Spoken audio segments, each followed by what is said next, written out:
been looking forward to this show all week just because we're finally going to get the first ever exclusive airing of this great book that is I still think could be made into some sort of movie series. It definitely is a literary work of art. The Dragon Slayer. In fact, I haven't done it any justice there, really, have I? No. Coming on this week's Chasing 40, you're going to hear exclusive content from the book that rocked the world back in 1987. It was the book you thought you'd never ever hear about. Written by a young Bec Turton, as she was called Bec Turton back then, but she's now called Bec Waterfield. The Dragon Slayer, exclusively on Chasing 40. If you were listening to last week's podcast, you'll know exactly what we're talking about. Bec went to visit her mum a few weeks ago for Mother's Day, and while she was up there, she managed to get a hand on all her old school reports, which we're going to get onto shortly. But she also discovered the book. What was this in 87 when you wrote this book, or was it a little bit later? It can't be much later than 87. It might have been 88, simply because it was pre-school, pre-big school, so I was in primary school when I wrote it. You're laughing. I could be the next J.K. Rowling. This has lain undiscovered for 20-odd years. To be honest, 30-odd years. I've only seen little bits of it. I've seen the artwork, which is quite good. It's wonderful, isn't it? Bec has told me about some of the characters involved in the book, The Dragon Slayer, and it does sound like the work of, it's the imagination of someone like a J.K. Rowling. Thank you! Because I've always been intrigued by that, how people like J.K. Rowling and authors come out with all these characters and scenarios. Yeah. Now, obviously, they're adults. Where the fucking hell this come from? I have no idea. I don't know. But The Dragon Slayer is a book which Bec wrote when she was a kid. And it's coming up. We're going to get onto that a little bit later on. We're going to talk back about when we were young and when we were hip. Not like now when we're chasing 40 and we're heading towards middle age. Oh, you know, I had one of them moments this week where... it probably has happened before, but I've got to rip this off.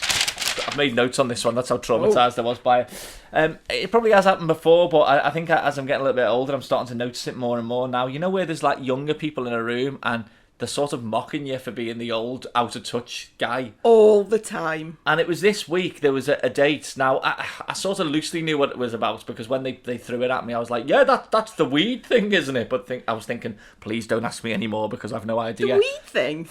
They were laughing and joking about 420. Right, have you ever heard of 420? No. So it's a good job you were in the room at the same time then. They were saying about 420 and then they were sniggering over at me. I said, 420, what are you talking about? 'Cause I thought they were on about the time. Yeah. And they went, do you know what 420 is? And I said... A number bus that goes into town? I'm looking at the two of them and I'm thinking, hang on, 420. And then it popped in my head, I'm sure it's something to do with the smoking weed. I went, yeah, that's the weed thing, isn't it? And he went, looked away, continued the conversation. So I was like, oh my God, what? He's taking a mickey. So I then spent some time Googling it and finding out all about it. It is to do with, here we go, how hip are we? We're starting with discussions about drugs. Hurrah! According to the internet, the most credible story out there for the origins of 420, because of course it was the 20th of April, wasn't it, through the week, as told in its entirety to the Huffington Post. Back in 1971, 5 students at San Rafael High School in California would meet at 4:20 p.m. right after doing their after-school sports by the school statue of Louis Pasteur to toke up. It became a tradition, and the group, who called themselves the Waldos, began using 4:20 as a shorthand for smoking weed. This spread, 4:20 p.m. became known as the perfect time for smoking weed, and the number 420 became synonymous with marijuana. Well, there you go. You learn something new every day. So there's a lesson for you.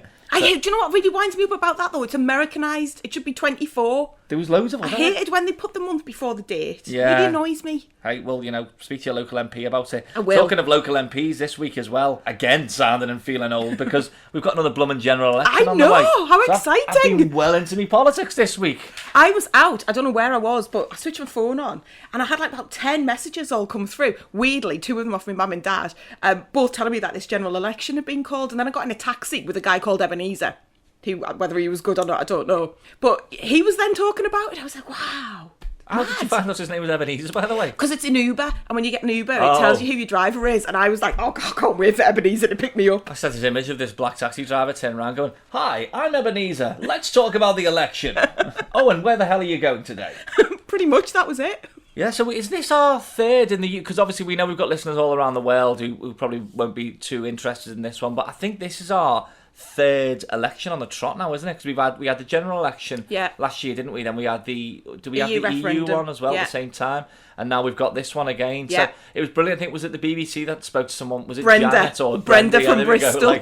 She just went on a rant about it. There's too much politics around. She is right, though. We get over one and then we've got another one and another one. And this is the thing with everyone is quick to say the Conservatives are going to absolutely walk it. Theresa May will be the Prime Minister. She's going to smash Labour into oblivion. But I no longer am listening to these pollsters or these predictions. There's been wrong. The last two, they were wrong, weren't they? Yeah, and then you look over the water at what happened with America. No one in a million years thought he would win that election. You know, anything is possible after what happened over there. But as soon as it was announced, the general election, that was it. I was straight online. I was checking out all bits and bobs. I even watched TV this week, which is a big thing for me. So I was watching PM Question Times and I had Sky News on quite a bit. And I'd forgotten how blummin' ridiculous that Prime Minister's Question Time is. It's one of my favourite shows. If you ever want a good laugh, you need to tune into that one, because you see all the most sophisticated minds, all the most learned minds in the country supposedly acting like absolute kids, squabbling like children, and it's all held together by a man called John Bercow, who is the Speaker of the House, who once nearly got me suspended from work. Really? Not personally. He was an MP for Bercow of Berkhamsted, and this was when I was working down south in Buckinghamshire, and I was working at, I won't mention the radio station, but anyway, during the general election, which was it 2001, 2002? Anyway, early noughties, what happened was all the politicians would be coming in to do their bit for the news. So you were a journalist, so you know you've got to be balanced, so you've got to speak to absolutely everyone. So you'd have all the weird and the wonderful in there. And one day it was the turn of the Conservatives to come in. Now, at the time, I was a big Labour man, and obviously coming from Liverpool, I had a bit of an axe to grind with the Tories. So I'm in a predominantly Tory area now. So John Bercow is there, and his people are all waiting in the newsroom. And when I'm walking out, I had to walk through the newsroom to get out of the studio and off into the reception area. So as I'm walking through, one of them tried to hand me a leaflet saying vote Conservative, and I politely told them to F off. I can't imagine you doing that. I did it in a jovial manner. I think I said something else as well, which I won't repeat. But basically, they were a bit shocked, and the management of the radio station didn't take too kindly to it. And I was like, well, I don't know why you're bothered. He's some stupid MP. Who cares? Bloke went on to become the blummin' leader of the House of Commons. I'm sure he's forgotten about that anyway. But yeah, watching PM Question Times, the thing that makes me laugh is apart from the fact that they all act like little kids, it's how ridiculous the questions. They go from something really serious to something absolutely pathetic and stupid. They've no idea how to keep a mood going in that house. They need to format it a lot better, because I know beforehand the Prime Minister gets a list of the questions. I don't know if they do it on purpose, but you'll go from going on about the budgets of the NHS and about the importance of schools, and this one guy was going on about a really good speech about how can you say that it's justified that in a Tory heartland a kid gets this much investment in their school, but yet you come somewhere up in the north and it's less than 50% slashed off their budget. Why is their life worth more than the one in the north? And the guy can't really answer it. Then they skip on to the next question. And it's, hello, it's Terry here from Bridlington. My local bookmaker has had a skip outside his bookies for a week. When is the right honourable gentleman going to give more money to the council to move skips? Oh, that's a very good question. And then straight away they can answer that one. But then it bounces back to something. What about, the issues with income tax and child benefits? And they can't answer that. And then straight away it goes back to another one. So that's been my week in a nutshell. 420 in politics. And trolling Donald Trump. Have you noticed Your that? Your tweets have had me in hysterics. Honestly, if you're going to start World War III. Never mind the Russians and everybody, it's going to be you. I've not been too bad this week. Let's have a little look. Let's see what I've done with Trump. A couple of my mates have started following you this week, actually, just because I was reading some of your tweets to them. Yeah, but the thing there was only a couple this week, to be fair. Well, my main rant was that the thing is I often, because I'll tag him in on it, I'm hoping I get blocked by him, Or, I don't think you will. I don't think he'll retweet me. It'd be great, though, if he did refer to me as the failing at 29 Nolan. That'd be wonderful. He just winds me up. He really, really winds me up. I noticed. Politics in this country wind me up as well, but he is just an absolute tool. And it was the Bruce Springsteen thing, wasn't it? That was the last one I put up. It was the Bruce Springsteen one, and it was your Easter Sunday one. World War III in chocolates. Yeah, that's a valid point. That really was a valid point. This would be the first Easter weekend I can remember where we get chocolate eggs and nuclear war. Cheers, Donald Trump. That was one. And then the other one was about Bruce Springsteen, because Bruce Springsteen's the first one that's come out and written a protest song about what's going on over in America. He's done it with another guy as well. And it just frustrates me that why aren't any other artists actually having the balls to stand up against him?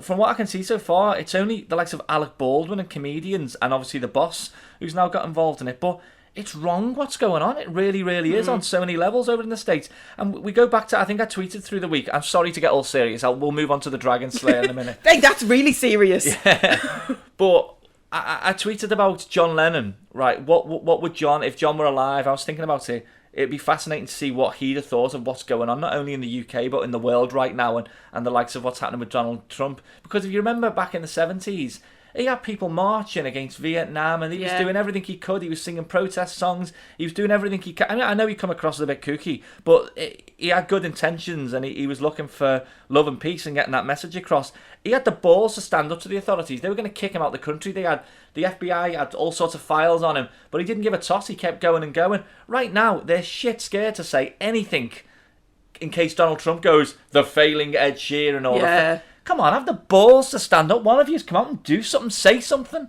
So they're leaving it to the blooming 60-year-old pop stars or 59-year-old Alec Baldwin. Come on, it's the youth, it's the kid. Like this climate change stuff. Oh, it's all made up. It's not made up, you tosser. Come on, do something. It's my call to action. We're leaving it to people like me to tweet them. I've got no power. Anyway, let's move on. I think we should. You shouldn't have mentioned that to me. For the sake of your blood levels. What do you want to do first? You want to go through your school reports? Shall we? Because I think it'll lead nicely into showing just how deluded the school was. I haven't been able to find mine yet, and I won't, because I was a tyrant at school. I just wasn't very good at all. The minute I realised I was going to be on the radio, that was it. I just gave up. I gave up on life. So you've got your you've managed to dig out your school reports. I'm going to try and find them, and we'll go through them. But we were talking about this before. Is this the one from 1987? This one's 1988. Oh, this is 88. This is 1988. Right. Okay. So this isn't the 87 one. And this was Miss Robson. So this is Bec went away a couple of weeks ago. She went to visit her mum up in the Geordie heartland, and while she was there, she managed to get a load of bits and bobs from when she was at school. And you were talking about what was your keen interest while you were there? It's school. Because you got all the badges, Yeah, I was quite good at sports then. You wouldn't think it now. But I found like a couple of awards from Milk in Action. No idea what that was.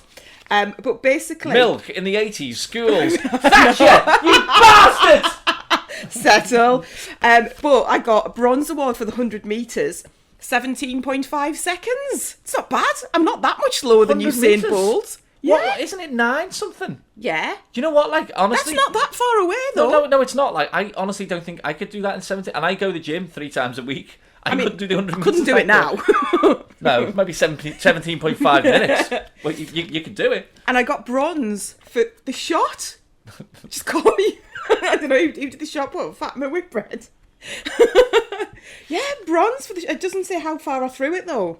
That was in 1990. English Schools Athletics Association throws bronze, sponsored by Milk in Action. I might sew that onto my jacket for when I go where. You were a real Daley Thompson there, weren't you? You wasn't were a bit of an all-rounder. I know, I don't know why there wasn't a game built for me.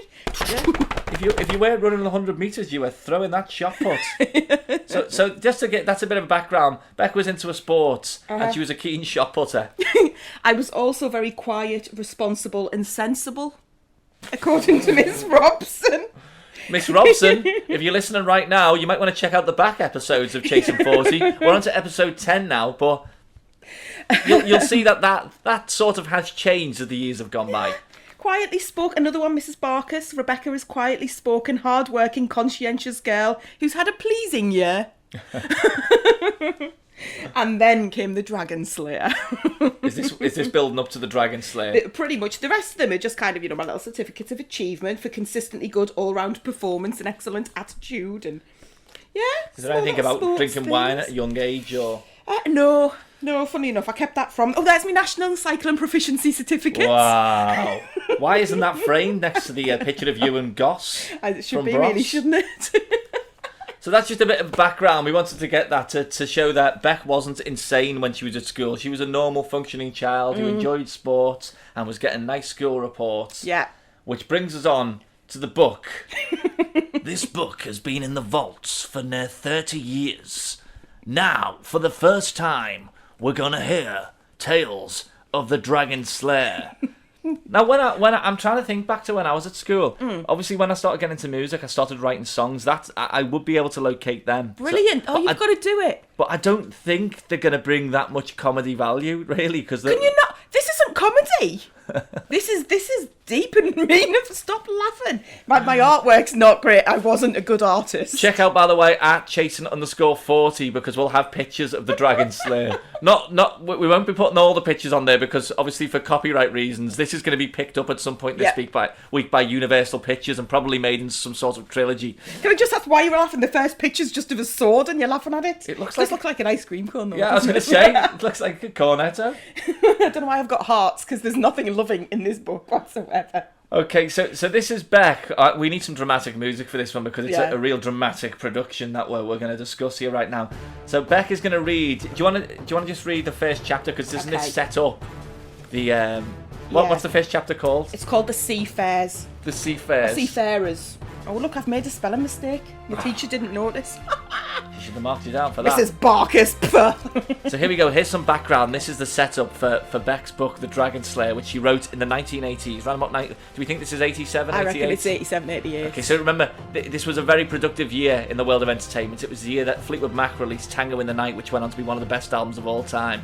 So while Lindsey Buckingham was singing Big Love, Bec was at her little desk at school writing The Dragon Slayer. So here we go. Here's Chapter 1. And we've got the music to go with it now. Oh, I'm feeling it. I'm closing my eyes, by the way, so I can get into this world. Go on. The Dragon Slayer. Chapter 1. The Seafarers. In the Hall of Gilbert, the great King Hawk was listening to Davin James, the seafarer. Davin was telling the king of his adventurous travel on his ship, Horizon. Then Ansel said, "Listen, I hear footsteps." "Don't be stupid," replied Grappy. Grappy? I don't know who Grappy is. Has he got a little brother called Grappy Doo? I actually thought it said Crappy, but I think it's a G. Okay. Anyway, back to the story. Just then, Flaku the monster came in. "I eat God! I eat you!" he said. Right, Escalated can I just pause quickly. a second? I just want to pause a second because as I mentioned at the start, I'm very interested in where authors come up with these characters. Where's this coming from? So we're back in 1987, and how old are we at this stage? 9. Jesus Christ. That's 30 years ago. I couldn't even dream this up now. I'm 26. Go on. Okay. They ran around the hall. "This is strange," thought Davin. "I had a dream." "I had a dream. When we were away, it was exactly like this." King Hawk threw a bucket of water over his head. "It's coming!" Davin ran. What's coming, by the way? I don't know.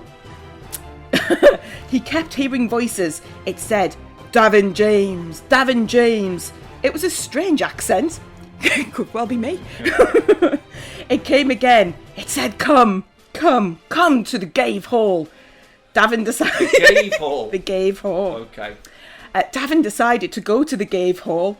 Just as Davin left, Rep, a national champion, volunteered to slay the monster Flaku. Was he a national champion shot putter? Possibly. Maybe, okay. He volunteered to slay the monster Flaku. King Hawk said no, but Rep twisted the king's arm, and he said yes. This is descended, by the way, into some heavy-duty violence very, very early on. That's just one page. Okay. That's the end of chapter 1. That's the Seafarers. So can we just break that down, like in a brief synopsis for people who are probably now sat there with the mouth on the floor, going, "What just happened?" So these guys all meet each other. Yeah. And then the champion turns up and he wants to slay the dragon. monster. So the monster's The monster's on the way. Flaku. I'm confused. And there's a lot of names in here who I don't know who Ansel or Grappy So there's a gang, they're all meeting, they're all chatting, and then out of nowhere they get word that the big bad wolf is on the way. Yeah. And they need to get the champion slayer to help them out. Pretty much. And we're on the way, so we're at the races. Yeah, we are. Right.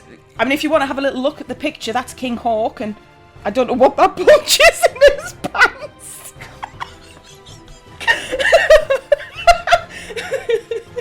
I'm just... Is King Hawk Davros? It looks like him, doesn't it? Doctor Who? And I'm assuming one of these is Davin. And is that a tash? That is a moustache. Of course, he's a king. You have a moustache when you're king. I didn't and know some what wrinkles, because he's quite stressed by being king, clearly. Is that Jesus? No, I think that's Scrappy and Ansel. And that one, I'm assuming that one's Davin, because he's on a big chair. But look, what's that? Well, he's packing some. He's packing something in his kecks. I think he's put his socks down there. Yeah. I just don't know what to say. I know that's obviously this is an audio podcast, and you're listening to hear our thoughts and our views and some comedy on what I'm witnessing right now. But this is the first time I've seen this, by the way. She's only showed me little bits of it. Wow. At chasing_40 now, we will have a picture of what we're looking at right now. So if you want to pause and then go to Twitter, please do it, and then you'll understand why I'm speechless. Okay, well, we don't want to skip straight to chapter 2. Is it chapter 4 that you were going to say? We want to jump further on into the story. Chapter 4, yeah. So, I mean, the next couple of chapters just basically set the scene. Oh, there's a little boat. Isn't that a boat? Is that a boat? It's a Viking boat type thing. Look, it's got the St. George's cross on it and paddles. Water, yeah. Water. There's loads of paddles, but there doesn't seem to be anyone operating the paddles. Because they're hidden from sight, because it's quite dangerous, isn't it? Right, so, yeah, they're avoiding the dragon, aren't they? Yeah. Of course. Anyway, they've got now in chapter 3. They've got to the big hall. Okay. So chapter 4. Is this the real creepy one? I don't think it's the creepiest. Off the back of chapter 1, is this the real creepy one? It gets worse. Right, go on. But chapter 4. Okay, but let's get the music back on. Go. Chapter 4. Flacoo. The night had come as Rep lay. He heard a grunting sound. Replay. Oh. He lay down. Rep. Oh, so Rep Play is he's a character. Yeah, he's lying down. Rep Play is definitely the name of an 80s wrestler, isn't he? Hey brother, I'm Rep Play, and this week at Madison Square Garden, I'm gonna rip him, I'm gonna tear him, and I'm gonna take you down, Jack. Come on. Okay, so Rep's now a wrestler. Excellent.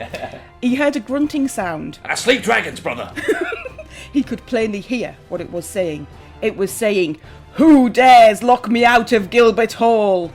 He put his bloody hand, I'm assuming he was bleeding at this point and I wasn't swearing. He put his bloody hand on the huge wooden door and it broke into tiny pieces. Some fist, that. As he walked in, he grabbed the first man in sight, Geeta. Before he could shout... Oh, I know him. He's on... that was the one on EastEnders, wasn't it? So you were like some sort of psychic predicting the future. Does Sanjay get a mention in a minute? There's no... Oh, I don't know, maybe. Maybe that's where the names came from. Before he could shout, Flacoo pulled him apart, limb from limb, and drank the warm blood that dripped from the remains of his body. Jesus Christ, Bec! You're 9? Where's this coming from? This is demented. Just then, Rep jumped up and grabbed Flacoo by the arm. Flacoo screamed and kicked up the bolsters. I'm not sure what that is. At this noise, the men jumped up, and sword in hands, they started the attack. One man hit Flacoo, but the sword just snapped in half. Flacoo pulled so hard, his arm just fell out of the socket. You haven't seen the picture. He yelled and ran away, leaving his arm in Rep's hand. The king came and gave Rep a bag of gold arm rings. Arm rings? I don't know. The queen came and gave Rep a silver collar. "This is so you will remember me," she said. "I don't need anything to remember you," Rep said. I'm getting into a bit of 50 Shades here. Soon the great hall was an Then they uproar made of love, laughter. passionate love. And then Christian Grey turned up. No, Rep. So remember, Rep's now holding Flacoo the monster's arm. Yes. Are you ready? Go on. Oh, no! Is that his arm? That's Rep's arm with blood. Rep's the wrestler as well, isn't he? No, that's Flacco's arm. Oh, that's Flacco's arm. Sorry, I was that's gonna say, Flacco's arm. Rep's not going to be able to appear at Madison Square Garden on Saturday night if that's his arm. No, Flacco lost his arm. Rep pulled it off. And is Flacco the dragon then? Yeah, a monster. He wasn't a dragon. The monster, right, Oh yeah, he was okay. a dragon, wasn't he? 'Cause it's called the Dragon Slayer. You wrote it. This interview's not going well. Yeah, but that's his arm. That took me a lot of time. Is that the end of the story, by No. the way? No. Okay, No. well, you know what? I think we've given enough away this week. Okay. When someone releases an autobiography, a massive celebrity, or a brand new book comes out, they'll sell it to a newspaper, and they will have excerpts or excerpts? Something anyway, something like that. Bits, yeah. They will have bits, and they will spread it out over a couple of weeks. I think with the Dragon Slayer, we've given too much away. Yeah. So we don't want to give it all away on this week's show. So I think we'll stretch it out, and maybe we'll revisit the Dragon Slayer next week. You might have to listen to the next part after 9 o'clock at night. We might need Watershed. So it gets worse, does it? It gets a little bit worse, yeah. You need to check out, if you didn't take my advice just then, check out right now at Chasen_40, which is the official Twitter feed of the show, and you will see the pictures of, I think, I don't know whether to put that because it's a bit graphic. It gets worse. Don't flick any further forward after that one, because you don't want to ruin it. I just want to see that picture again of the king. That's what you need to see, honestly. You know, when I look at his face, yeah, the song Tears of a Clown pops in my head because he's got a bit of a clown type face. He looks so sad. He is sad. It looks like makeup. They're under attack. I know, that's his tash. And then you've got obviously Jesus and Brian Blessed and Jeff from Biker Grove. The three wise men who are visiting him. And one of them obviously has got something in his pants. And a big clock that I've seen to have rubbed out. Oh no, I thought that was the big clock. Oh no. We'll be back in a few moments.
I'm so looking forward to seeing the reaction to that picture next week, and also for the next exciting instalment of the Dragon Slayer. While we were having that short break then, Bec passed me the book because I need to take a couple of photos so we can get it on the Twitter feed, and she would not let me look at the end part. No. Because apparently that is it really graphic, you're saying? Very, very detailed, yeah. Oh, brilliant stuff. You need to check it out at Chasen_40 right now. Also, if you go on there as well, you'll find how you can contact and how you can interact with myself and Bec on our Twitter feeds, because a lot of people got in touch with me through the week in relation to no one really offering advice, by the way, for poor little Lennon. For poor depressed cat. Yeah, because I was looking for advice on how to handle a depressed cat. You gave me the yoga and the meditation, the cat meditation books, which I haven't really tried with Lennon. Yeah, I've just done my usual support of self, put my arm around his shoulder, give him some Rocky quotes this week. Showed him some motivational videos. No, he's still attacking me. He doesn't seem as down, because that's been the common thread of messages that I've had through asking how he is, and a lot of people as well asking for a photo of Lennon. As I said, if you go on at Chasen_40, find the details for myself and Bec. I'm at 29 Nolan. Just look in the field now, the description field of whatever you're listening, and you'll find all our contact details. If you go on there, you'll see a nice picture of Lennon looking into the blue skies. It was a lovely picture. It was a nice picture. And what people don't know, though, is after that picture, in true Kato style, because he is my Kato, he attacked me. But because he's depressed and because he's down at the moment, I let it fly and just let him scratch my eye once more. Really? But he's all right. For everyone asking, he's all right. The big cat that he's scared of hasn't been back for a couple of weeks now. Have you ever thought maybe he's not depressed and he's playing you? Maybe it's like a passive-aggressive thing. Stroke me, look at me, I'm sad. Ah! And he's doing it on purpose because he likes to attack you. See, I do refer to him as an evil genius, so maybe that could be the case. Yeah, I wish you hadn't said that now because You're being played by I'm your going cat. back through my mind of incidents that have happened through the week, thinking, is he messing with me? Is he playing with me? No, because he would have to fool the experts, which was the vet and the cat psychiatrist. And, But if he is an evil genius, he is. He's some sort of Dr. Evil, isn't he? yep. You're going to wake up one morning, you're going to be the subject of a book, like the Dragon Slayer. Next week's Lennon update's going to be interesting, kids. But if you want to check out a picture and you want to find out about him, you can see it on the Twitter feed right now and also on Instagram as well. So loads of little pictures of little Lennon, the depressed cat. A few weeks back we were talking about the Hasselhoff cruise. Yes. Which is still going ahead, by the way. It looks like it's sold out and Hasselhoff is going to be making a lot of cash and having some fun sailing the seven seas. This must be a big thing because I had another email this week and it was details on another celebrity cruise which is going to be happening this year. I dread to think. I think you might like this one because Really? the Hasselhoff one you were quite open to the idea. I mean, I wouldn't mind going on a cruise with Hasselhoff, but I wasn't paying $1,000 to spend about 20 minutes of a week in the ocean with Hasselhoff, because that's all it's going to be. Yeah. There's that many people on this ship. There's not much Hasselhoff to go around, is there? Very true. Not enough for a massive cruise ship like that. But yeah, there's another one, and this one is, and it surprised me this, because they are still playing arenas. Yeah, they're still playing arenas, and they're still sort of popular. Is it Ross? No, but you're close. The Backstreet Boys. The Backstreet Boys Get are doing out of it. town! Backstreet's back on the boat. 2 years after conquering the Mediterranean, the Backstreet Boys cruise is headed back to Miami for their sixth cruise. The cruise will be sailing the carnival sensation from Miami to Grand Turk for 4 nights of music, parties, selfies and fun. I want to go on it! I'll get a link and I'll put it on the Twitter feed as well so you can check it out if you want to see it. I love the Backstreet but Boys. There's videos and it's to the theme of Backstreet's It's back, back, alright. Another week, another song. Do. Prices for this one, though, they're a lot more pricier than Hasselhoff because obviously there's more Backstreet to go around. They start at $699 and they go all the way up to $2,229. God, I don't want to sleep with AJ for that. I've not paid that much for 4 nights. You've got a good chance. You've got how many members of the Backstreet Boys is there? 5? So there's 5. You've got 5 attempts. You've got 5 shots of glory there. Go for it. I only want one. What's included in the prices? The cabin on board the Carnival Sensation for 4 nights, which is May the 3rd to the 7th. It's not till 2018, so you've got a year to work on your tactics for how you're going to try and get. Is Nick Carter one of them? I think so, yeah. Yeah, he's going to be on there. Oh, and Donnie Wahlberg. All on board. No, because that's New Kids on the Block. Oh. You get your meals, which you'd expect, obviously, for 2,000 odd grand. Access to all Backstreet Boy concerts and events. A group photo with the Backstreet Boys in groups of 4 or 5. All that you love about the Backstreet Boys cruise and more, it says, is included in the price. And full use of ship facilities, including pools, whirlpools, fitness centre, salon, spa, casino, duty-free shopping. Oh, a casino as well? I like the sound of this. But if they're doing it and Hasselhoff's doing it, you never know. Bros, obviously, because the touring thing, I know you don't like to admit this, but they had to cancel some dates. So. To be fair, if Bros do it, it's going to be on a dinghy down the Mersey, isn't it? I was going to say. There's a ferry that they're not using right now. If you look at my Instagram last week, you'll see me sitting on the dock of a bay, taking a video of a disused ferry. Maybe we could polish that up and get Bros cruising round. That'd be amazing. We could get into business and I'm sort going to tweet something out Matt and that way. suggest it. But it must be the thing these days, because obviously they don't sell as many records, do they? In fact, no one sells records these days. We could do it, and we could do like special readings of the Dragon Slayer, and you can do a bit on your ukulele. Yeah. Imagine the we could make a fortune here. Okay, so we can have the Chasing 40 cruise. We'll hire that ferry, right? Yeah. On day 1, I'll do a ukulele concert. Yeah. And I'll entertain the masses with tales of my radio career. And then after a few drinks, I'll go on a political rant like I did at the start of this. So that's day 1. Yeah. Day 2, we can have you taking shot putting classes. And also, the main event will be where Bec, aged nearly 40, attempts to break her record of 17.5 seconds for the 100 metres, which will probably go tragically wrong because the boat that we're on isn't even 100 metres. That'll just be off. So in the sea. Day 3 will involve, it'll be a 4-day cruise because day 3 you'll be in hospital because you will have ran off the boat or you will have thrown something with your shot put which will have caused a big hole in the boat and it will have sunk. So yeah, day 4 we'll be back on a new boat. You'll be in a wheelchair And which will work out well because that can be the main event. You can read the whole book of the Dragon Slayer. Yeah, you could act out. It could be like, I could read it a little bit like a school play where you have the narrator. And then you could reenact different bits. And if I do some music, yeah, this could be like a small Kate Bush concert. I can see it now. We'd be millionaires. We're running out of time here, but we've got to get through one more thing before we finish up. It's happened again. The Russians are coming after us. Bec this week. I don't know what you keep saying. It's like, there's nothing I can do. You keep telling me. Some Russian directors following me on Instagram. Like, what do you want me to do? I know, it's weird. So she's got a load of Russians out of the back of her admiration, and if you listen to last week's podcast and previous ones, you'll know Bec's got a thing for Vladimir Putin. And I think this is probably because on the Tom and Steve show we discussed you and your thing for Vlad. So obviously they've got the listeners over in the States and all around the world who are getting on to, there's this girl over in the UK who likes Vlad. So the Russians are getting in touch now. Other Russians are chancing it, thinking they can win your heart. Have you got the email? Yeah. Bec received an email from a Russian as well.